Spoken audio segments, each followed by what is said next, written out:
என்னை நோக்கி பாயும் தோட்டா படத்தோட மிஸ்டர் எக்ஸ் மியூசிக் டைரக்டர் யாருன்ற சீக்ரெட் தெரிய வந்திருக்கு.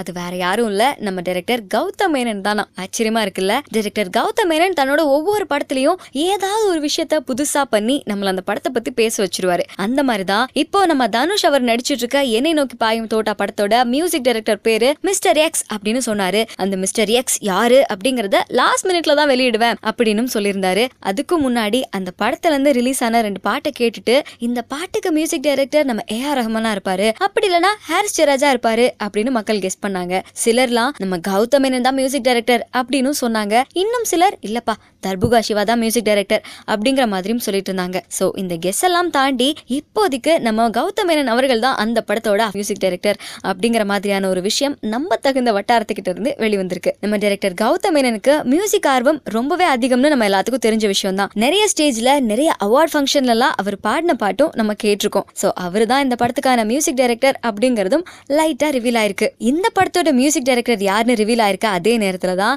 சிம்பு அவருடைய தம்பி குரலரசனும் தெலுங்குல மியூசிக் டைரக்டரா அறிமுகமாறாரு. டைரக்டர் பாண்டியராஜ் அவரோட டைரக்ஷன்ல சிம்பு, நயன்தாரா, சந்தானம் இவங்க எல்லாம் நடிச்சு ரொம்ப நிறைய பிரச்சனைகளுக்கு அப்புறம் ரிலீஸ் ஆன படம் இது நம்ம ஆளு. இந்த படம் ரொம்ப லேட்டா வந்தாலும் சிம்பு, நயன்தாரா இவங்க 2 பேத்தோட காம்பினேஷனுக்கே மக்கள் கிட்ட நிறைய பாராட்டெல்லாம் வாங்குச்சு. அந்த படத்தை தெலுங்குல டப் பண்ண போறதா ஒரு விஷயம் கேள்விப்பட்டோம்ல. அந்த படத்தோட தெலுங்கு டப்பிங் எல்லாம் முடிஞ்சிருச்சு. அதுக்கு முன்னாடி அந்த தெலுங்கு பாட்டெல்லாம் ரிலீஸ் பண்ண போறாங்க. இந்த படத்துக்கு தமிழ்ல மியூசிக் டைரக்டரா இருந்த சிம்புவோட தம்பி குரலரசனே தெலுங்குலயும் இந்த படத்துக்கு மியூசிக் பண்ணிருக்காரு. தமிழ்ல இது நம்ம ஆளு அப்படின்னு டைட்டில் வச்ச படம் தெலுங்குல சரசுடு அப்படின்ற பேர்ல ரிலீஸ் ஆக போகுது. இந்த படத்தை சிம்புவோட சினி ஆர்ட்ஸ் அண்ட் பசங்க ப்ரொடக்ஷன் நிறுவனமே தெலுங்குலயும் ரிலீஸ் பண்ண போறாங்க. இந்த விஷயத்தை கேள்விப்பட்ட நிறைய ரசிகர்கள் சிம்புவோட நிறைய பாட்டு சைலண்டா தானே ரிலீஸ் ஆகுது அப்படின்னு கமெண்ட் பண்றாங்க.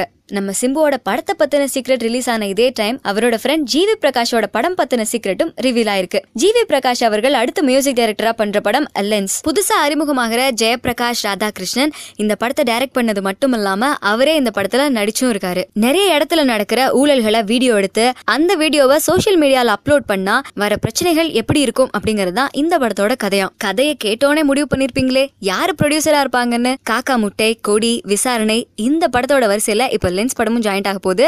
அந்த படத்தோட ப்ரொடியூசர் வெற்றிமாறன் அவர்கள் தான் இந்த படத்தையும் ப்ரொடியூஸ் பண்றாரு. அது மட்டும் இல்லாம கற்றது தமிழ் என்ன எறிந்தால் இந்த படத்துக்கெல்லாம் சினிமாட்டோகிராஃபி பண்ண எஸ்கே கதிர் தான் இந்த படத்துக்கும் சினிமாட்டோகிராஃபி பண்ண போறாரு. இந்த படத்தோட ஷூட்டிங்லாம் கிட்டத்தட்ட முடிஞ்சிருச்சு அண்ட் ரிலீஸ் டேட் கூட ஃபிக்ஸ் பண்ணியாச்சு. மே 12 இந்த படம் ரிலீஸ் ஆக போகுதுன்னு அபிஷியலா அனௌன்ஸ் பண்ணிருக்காங்க. காக்கா முட்டை படத்தோட மியூசிக் டைரக்டர் ஜிவி பிரகாஷ் தான் இந்த படத்துக்கும் மியூசிக் பண்ண போறாரு.